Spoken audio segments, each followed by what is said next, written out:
for the most rootin', tootin', roping, rough riding story partner because, you know what? We're going to the Wild Wild West! That's right, yippee-yi-yo, cowboys and cowgirls. We're gonna visit the original #1 cowgirl because everybody had to do something the first time. And in this case, it was Lucille Mulhall. She was the very first cowgirl. And Lucille was not like most girls in the 1890s. Instead of skipping with her mama's clothesline, she twirled it like a lasso. Whoosh, whoosh, snap. Lucille could rope a fence post in 3 seconds flat, which is a lot faster than I ever could, if ever I could. Lucille's papa, Colonel Zach Mulhall, saw right away that she could be a mighty fine ranch hand. Her mama did not. Roping and riding were not ladylike. But Lucille, well, she didn't care about sewing or cooking or becoming a lady. Ladies rode side saddle, like this girl right here in the green dress. She's actually riding to the side, both legs hanging over one side of the horse. And riding side saddle was slower than a snail climbing a greased log. Lucille wore a split skirt and she rode astride. Clunk, just like the cowboys. By the time she was 10, Lucille was mending fences, training racehorses, and herding cattle. Wow, girl, you're an overachiever. Lucille swung her lariat. That's that little rope with a round thing in the end. At jackrabbits, at chickens. The family dogs had to watch their tails when Lucille was around. During the spring roundup, Lucille asked her papa, "When can I have my own herd?"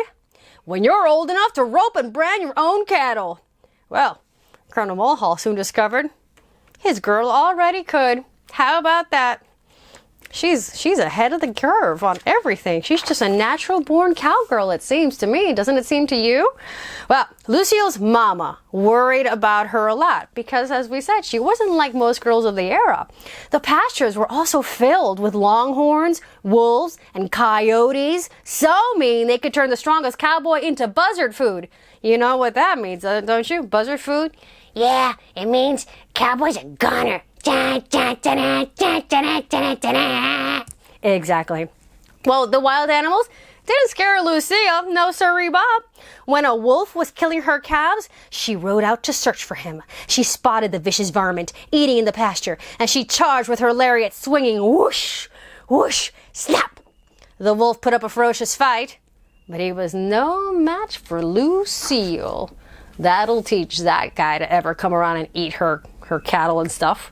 Well, the only thing that did scare Lucille was not being able to ride and rope, so she always hid her scrapes and bruises from her mama.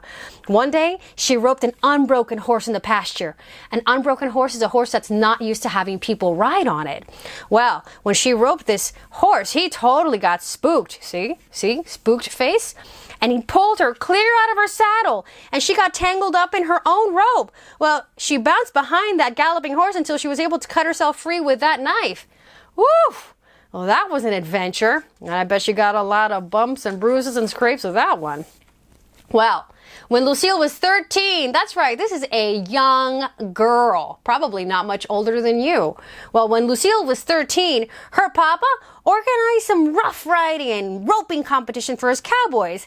Lucky for Lucille, Papa invited her to come along because this is a forward-thinking man right there. She stuck like a bird to her galloping pony, and with a gentle flick of her wrist, her rope sang for the crowd. Newspapers praised Lucille, the daring young girl who held the audience in a breathless spell and was the envy of half the men. Folks had never seen such a fearless girl. Well, Mrs. Mulhall decided it was time for Lucille to finally become a lady, so she sent her off to boarding school in St. Louis. Well, sad and lonely, Lucille longed for her pony and the prairie. Look at that fellow right there. He's traveling with his teddy bear. At the end of the term, her papa welcomed her home. See, she's coming back home on the train with a beautiful 16-hand chestnut horse. That's how tall it is with your hands. 16 hands tall. Chestnut horse. What a beauty. Governor was his name, and he was smart and sweeter than a lump of sugar. Lucille knew right away she could train him to be a sensational trick horse. Is this not one of the most awesome dads ever? He supports her roping, gets her a beautiful horse. Why? I don't think that she would have been able to become a cowgirl in that era if it hadn't been for her daddy's support. Well, that summer, a committee invited Colonel Mulhall, that's her daddy, and his cowboys to entertain none other than vice presidential candidate Teddy Roosevelt in Oklahoma City. Now, I have to tell you right here, Teddy Roosevelt went on to also become a president, so this is a big deal. Well, these guys asked Lucille to show off her roping and riding skills, but Mrs. Mulhall would have none of it. I don't wish my girls to be tomboys. The committee begged. It was unpatriotic to say no. Lucille pleaded, please, please, please, please, please, please, please, let me do it, let me do it, let me do it, let me do it. At last, Mrs. Mulhall agreed, but on one condition. It would be Lucille's last appearance. Her last appearance, but she's never even had a first. Okay, fine. We'll take what we can, right? You got to take the opportunity however it comes. Well, in front of 25,000 spectators, Lucille made the most of it. Look at her roping that calf. Look at the crowd going wild and the people going, check her out. Have you ever seen a little lady do something like that before, Pa? Look at that. They're all amazed. Roosevelt, there he is right there. That's Teddy Roosevelt, vice president, future president, and a rider of horses himself. Roosevelt bowed to Lucille. Can you imagine a vice president bowing to you? Bowed to Lucille and told her she was as good as any of his rough riders. Those were the fellas who rode horses with him. Zach, before that girl dies or gets married or cuts up some other caper, you ought to put her on the stage and let the world see what she can do. She is simply great, Roosevelt insisted. Well, Colonel Mulhall reckoned that was a fine idea. And Mrs. Mulhall, well, she couldn't stop him. But was the world ready for a girl cowboy? Well, this audience seems ready. Everybody looks, well, this guy looks maybe he's unhappy. He's not sure what he's looking at. She looks a little alarmed. Oh, he looks happy. He looks pleased as punch. He looks amazed. She looks scared. This girl, I can't even see her face because she's all about the lollipop. But hey, I think otherwise it looks like a pretty positive crowd. So would the world accept her? Well, well, well. Traveling around the country, Lucille thrilled the crowds with her daring acts. From El Paso to St. Louis to New York City. The newspaper spread word about Lucille Mulhall, the golden-haired gal who weighs only 90 pounds but can break a bronco, lasso, and brand a steer and shoot a coyote at 50 yards. Well, some folks thought she was plumb crazy. In most states, women couldn't even vote or own property.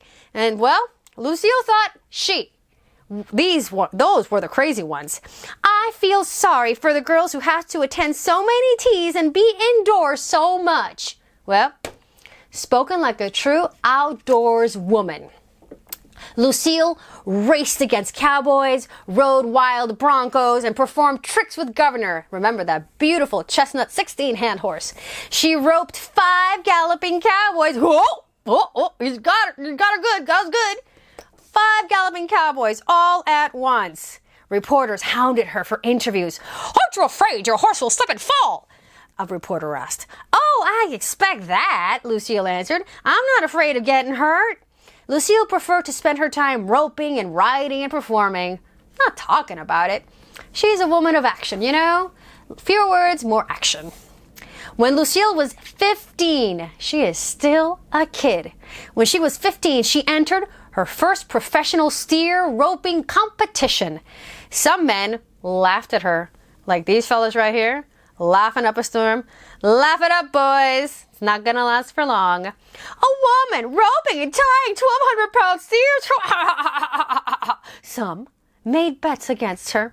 No other woman had ever competed against men in a professional steer roping contest. But Lucille, she didn't give a lick about what people thought. Look at her. Look at her. Doesn't she look determined? You can't see her face, but even her physique suggests that she is focused and ready. And also, that's an awesome braid she's wearing. Well, she steadied her horse. The steer charged out of the pen. Lucille took off in hot pursuit, swinging her lariat. Whoosh, whoosh, whoosh, whoosh. Her first throw landed over the steer's giant horns, but the rope broke, and the steer escaped. Quick as a jackrabbit, she spun another rope. Whoosh, whoosh, snap.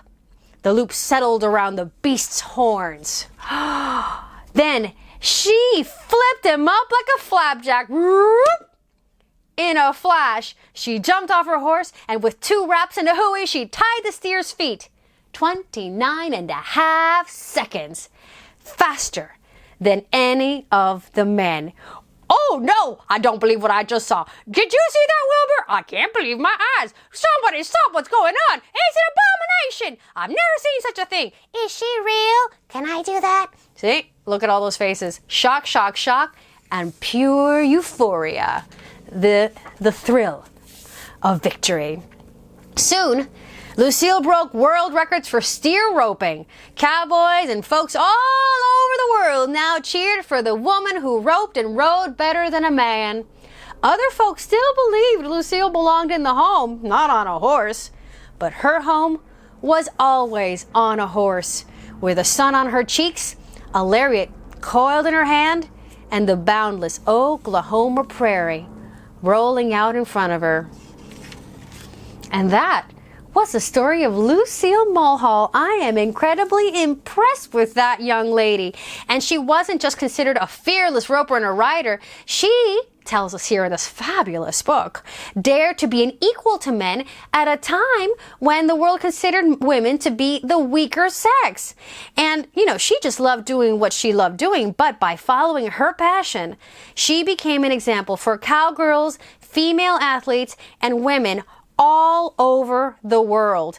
And she got some pretty big fans. Yeah, like me. Yes, definitely like you, Green Bear. But also, she had fans like Teddy Roosevelt, like the Apache Chief Geronimo, and the famous cowboy and comedian Will Rogers. And she had all kinds of great nicknames. Like what? Like what? Well, the Queen of the Rough Riders, the world's greatest horsewoman, the Cowpuncher Queen, and America's first cowgirl, and my favorite, Queen on the Range. That's right, she was called the Queen of the Range, Corny. Wow, I really love this. And now I'm totally excited about going and riding horses. Can we go do that? Oh, sure, why not? Yes! Let's go. Well, guys, I better go lasso him up. I don't want him to get away. I have to rope him up like a steer, just like Lucille did, born in 1885. And look at that, all these over 100 years later, and here we are still talking about her, because that's what happens when you dare to follow your dream and do something original. All right, kid, always be your own original. And we'll be here looking to inspire you and ride off into the Wild West every time on KidTime StoryTime. See you next time.